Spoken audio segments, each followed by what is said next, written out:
went in, I got on the table, they dosed me up, they snipped me up, they cauterized the wounds, blah, blah, blah. They sewed me up, and they sent me home in less than an hour and a half. I went home, and once the painkillers wore off, I asked for Tylenol, and it was done. And some ice. And some ice, because ice is a good thing when you have swollen balls. I mean, swollen testicles, or whatever the fuck it is. But honestly, for a guy, it is so simple to just go in, and here's the problem. Let me back up, rewind. Okay. We had the conversation early on, okay?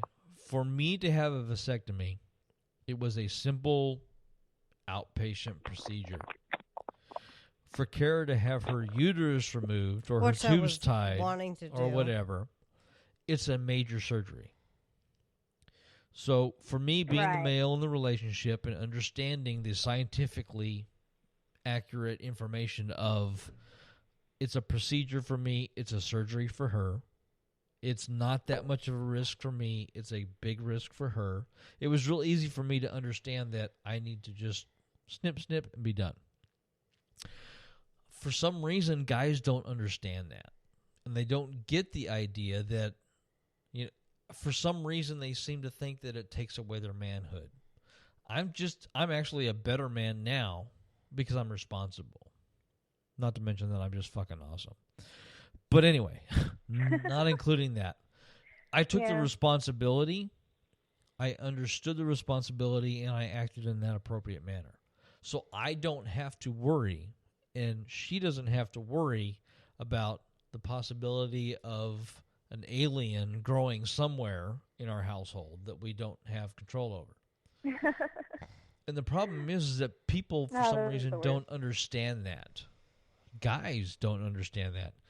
I'm telling you, anybody that's out there listening, guys-wise, if you get a vasectomy, you never have to worry about knocking somebody up accidentally. And here's the thing. All you guys out there that think that's up to the woman, okay, maybe you fucking wrap your whopper before you shove it in us, but we've been taking hormones and pills to try not to get pregnant because the phone's going to distract you or the condom's going to break. Wow, that escalated really quick into a totally different direction. No, but I mean, seriously, why is it? Why can't it be a 50-50 conversation? No, it needs to be a 50-50 conversation. Why do most guys have to just be fucking assholes? It needs to be a 50-50 conversation, honestly. Okay, guys and men and women have to have this conversation together, and that's the problem. Is that nobody is. Everybody's acting on impulse.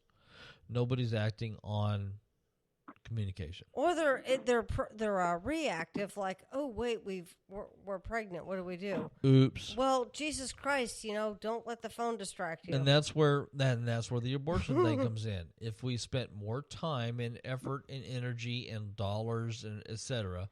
on preventing unwanted pregnancies, we wouldn't have abortion. And nobody seems to understand that, and that just boggles my mind. I'm a guy and I understand that. It doesn't take that much intelligence to understand that if you prevent unwanted pregnancies, abortion reduction happens. All right, and the dog just flipped out.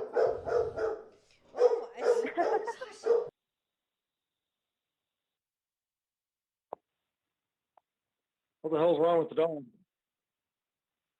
I think she wants some more steak. Well, here's my thing on this. This is kind of funny. Now, you see how Utah has all these laws that are centered around, what was that? Abstinence?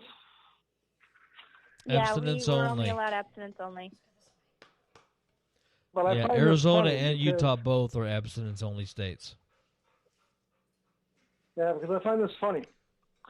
Now, Utah is a big religious state. They follow the quote-unquote good book. Now, I've done my research as well, but most religions factor around the idea that your job is to procreate and have children. Guess I Isn't that fucked that kind one of up. counterproductive at this point? Yeah, I guess I fucked that one up. Whoops. Yeah, well, I mean, if it's something that's fundamental to doctrine, you're not going to change it because otherwise you keep being perceived as not the true way. If you keep backstepping on things, I mean, that's why certain religions, they, there are some that are trying to be as progressive as possible, but when your own doctrine says, populate the earth, and when there's, a lot of emphasis on things that maybe back in the day were not, when these texts were written, that's how it was, and it wasn't a big deal.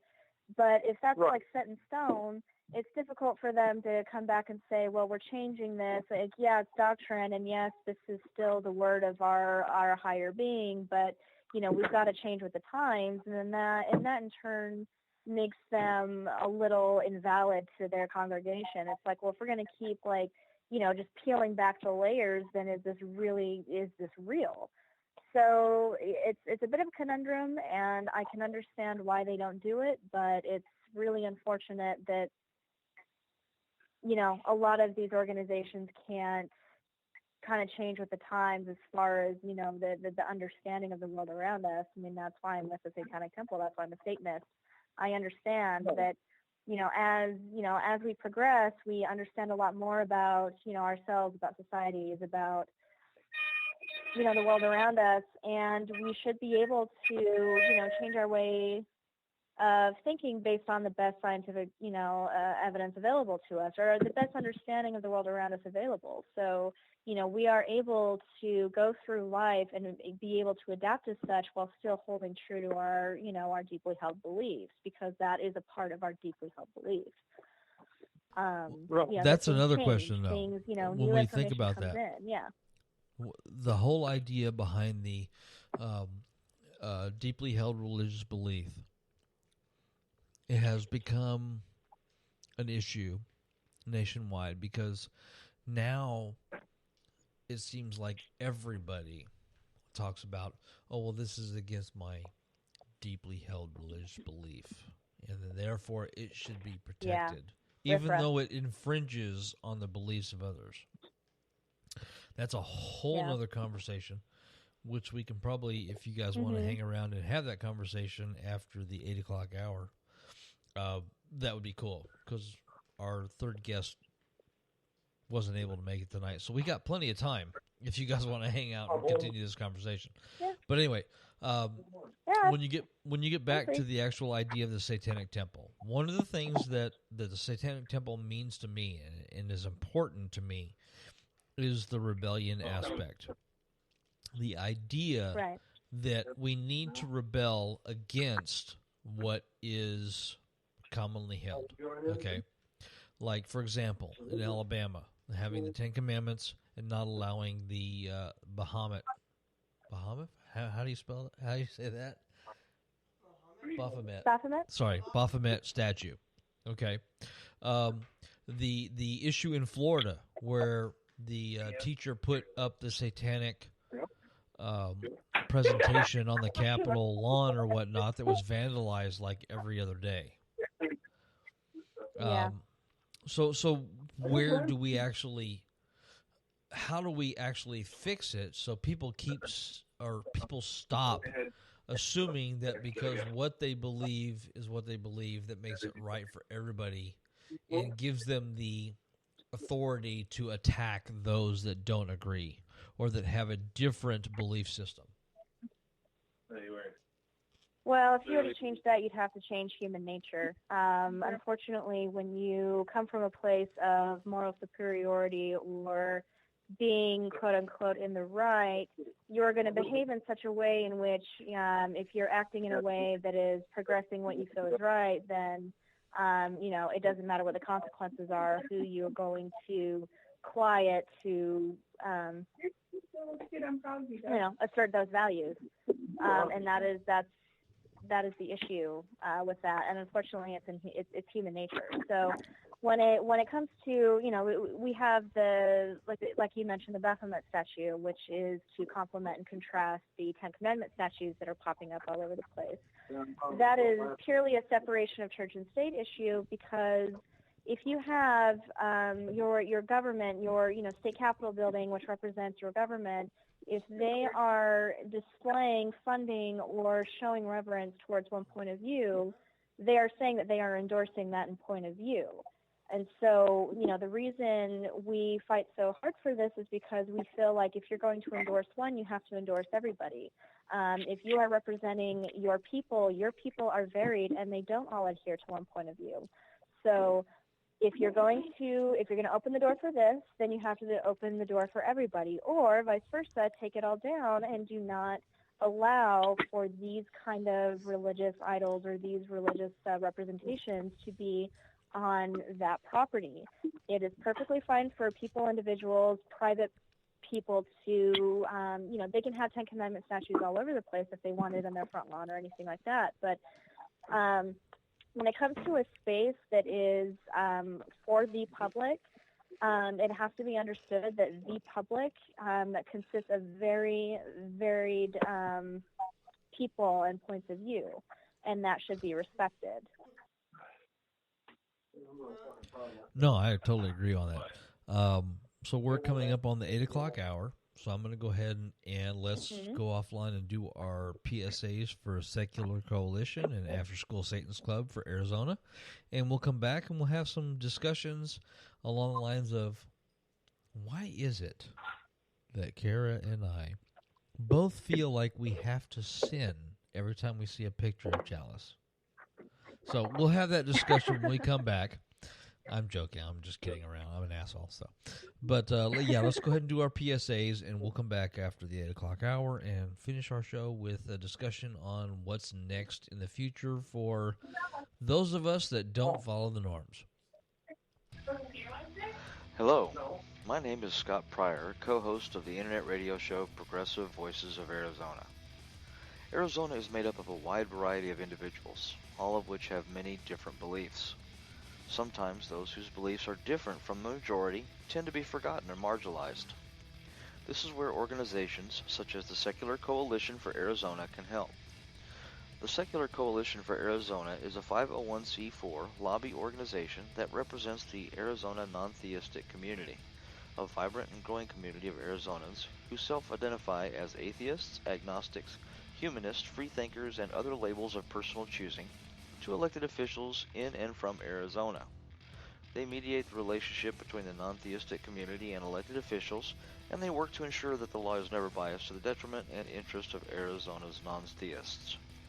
For more information, please visit their website at www.secularaz.org.